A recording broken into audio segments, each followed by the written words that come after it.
Hey everyone, welcome to This Explainer. I am absolutely thrilled you're tuning in today because we are looking at a massive, fundamental shift happening right now in daily AI coding tools. Look, if you write code, manage projects, or frankly even just tinker with development on the weekends, the landscape has completely transformed over the last few weeks. We are moving way past simple autocomplete and jumping headfirst into a brand new paradigm. So let's unpack exactly what's happening with OpenAI's Codex and GPT 5.5. But first, a quick reality check. Are you actually getting the most out of your $20 a month AI coding subscription? Seriously, if you're paying for a premium tier, like Anthropic Pro, for example, you might be hitting some incredibly frustrating rate limits lately. Imagine you ask your AI to scaffold out a really complex project, like a macOS clone, and boom, you get rate limited before the project is even fully generated. It's a massive bottleneck that so many developers are running into right now, and it just totally disrupts your flow. Okay, let's dive into this. We're going to break this evolution down into 6 parts. Chatbots versus coding agents, the token efficiency advantage, planning and browser workflows, automating security and updates, safe autonomous permission profiles, and finally, a head-to-head of Codex versus other tools. All right, kicking things off with Section 1, chatbots versus coding agents. This is the new paradigm. To really understand this new era of development, we have to talk about agentic coding. What does that actually mean? Well, agentic coding is AI that autonomously plans, executes, tests, and commits code across an entire project. It's not just spitting out snippets anymore. It fundamentally changes your role from just typing out syntax to essentially managing an intelligent agent that's doing all the heavy lifting for you. Let's contrast this. A standard chatbot is purely conversational, right? You ask a question, it gives you an answer. But in agentic workflow in Codex, that is highly active. It isn't just answering you, it is literally opening your files, running terminal commands, modifying your codebase, executing tests, and committing directly to Git. You hand it a vague, multi-step task, and it figures out what you actually meant, does the work, and then stops at a clear decision point to ask for your input. It's a real game changer. Moving on to Section 2, the token efficiency advantage. This is all about GPT 5.5 optimization. This token efficiency advantage is the absolute core reason why Codex and GPT 5.5 are suddenly becoming the superior daily drivers for developers. Just look at this quote from our source material. Token efficiency isn't a benchmark headline. It's the thing that decides whether you can actually complete a real project. And it hits the nail on the head. While different models might have similar raw smarts, how they chew through your daily quota is what makes or breaks a real-world workflow. OpenAI specifically tuned GPT 5.5 for Codex to use significantly fewer tokens to finish the exact same job. Because GPT 5.5 is so highly optimized, it actually gives you 3 to 5 times more usable coding time per dollar compared to the alternatives. Let that sink in. 3 to 5 times. That math compounds incredibly fast over a real workday. It is literally the difference between your AI tapping out at 11 a.m. and leaving you hanging versus working right alongside you until you log off for the day. And to prove this isn't just theoretical fluff, our source shares a fascinating practical anecdote. They built an entire Terraria-style game using GPT 5.5 inside Codex.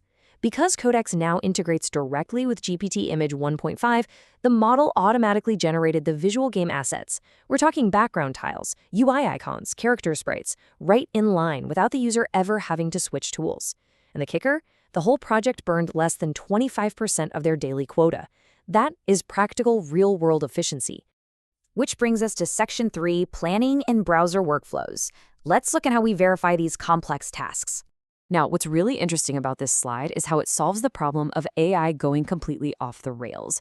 Before the heavy lifting even begins, Codex uses planning mode, which is arguably the single biggest workflow improvement for serious projects. Instead of letting the AI improvise on the fly, you force it to plan. Step 1, it generates a detailed spec. Step 2, you review and edit its assumptions. Step 3, you approve the plan. And finally, Step 4, it executes the code. By doing this, you're catching and correcting wild AI assumptions before a single line of code is written. The result? Way fewer rewrites and far fewer surprise bugs. But it goes beyond just planning. Codex now ships with a massive ecosystem of over 90 plugins. You've got Jira for management, Circle CI, CodeRabbit, GitLab. But the real standout here is browser automation.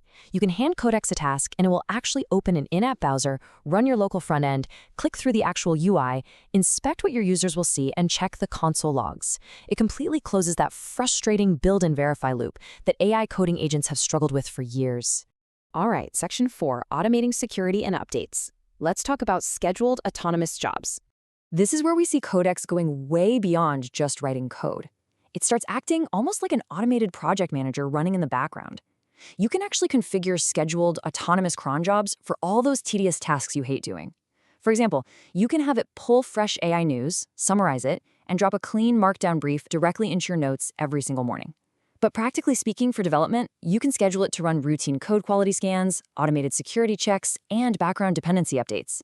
You set it up once, and the agent just handles it forever. Next up, Section 5, Safe Autonomous Permission Profiles, because safety is absolutely crucial here. Okay, letting an AI autonomously run commands on your local machine sounds a bit terrifying, right?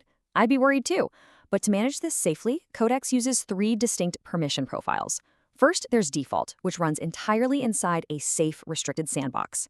Second is auto review, where it runs in the sandbox but actually asks for your explicit approval if it needs to elevate privileges, like if it wants to install a new package. And finally, there's full auto, affectionately known in the community as YOLO mode, where the AI executes everything autonomously. The recommended safe play here: create isolated project folders. You can safely run YOLO mode inside specific sandbox directory to protect your main system, while keeping auto review turned on for everything else. And finally, Section 6, Codex versus other AI tools. Time for an objective comparison.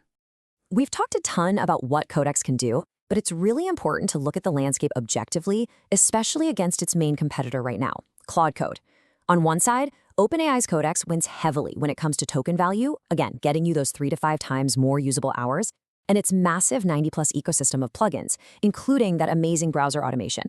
However, Claude Code absolutely still leads the pack in maintainable code aesthetics, producing incredibly clean, well-commented single-file code, and it holds a very strong edge in creative app integrations, with brand new connectors for tools like Blender, Adobe, and Microsoft Word.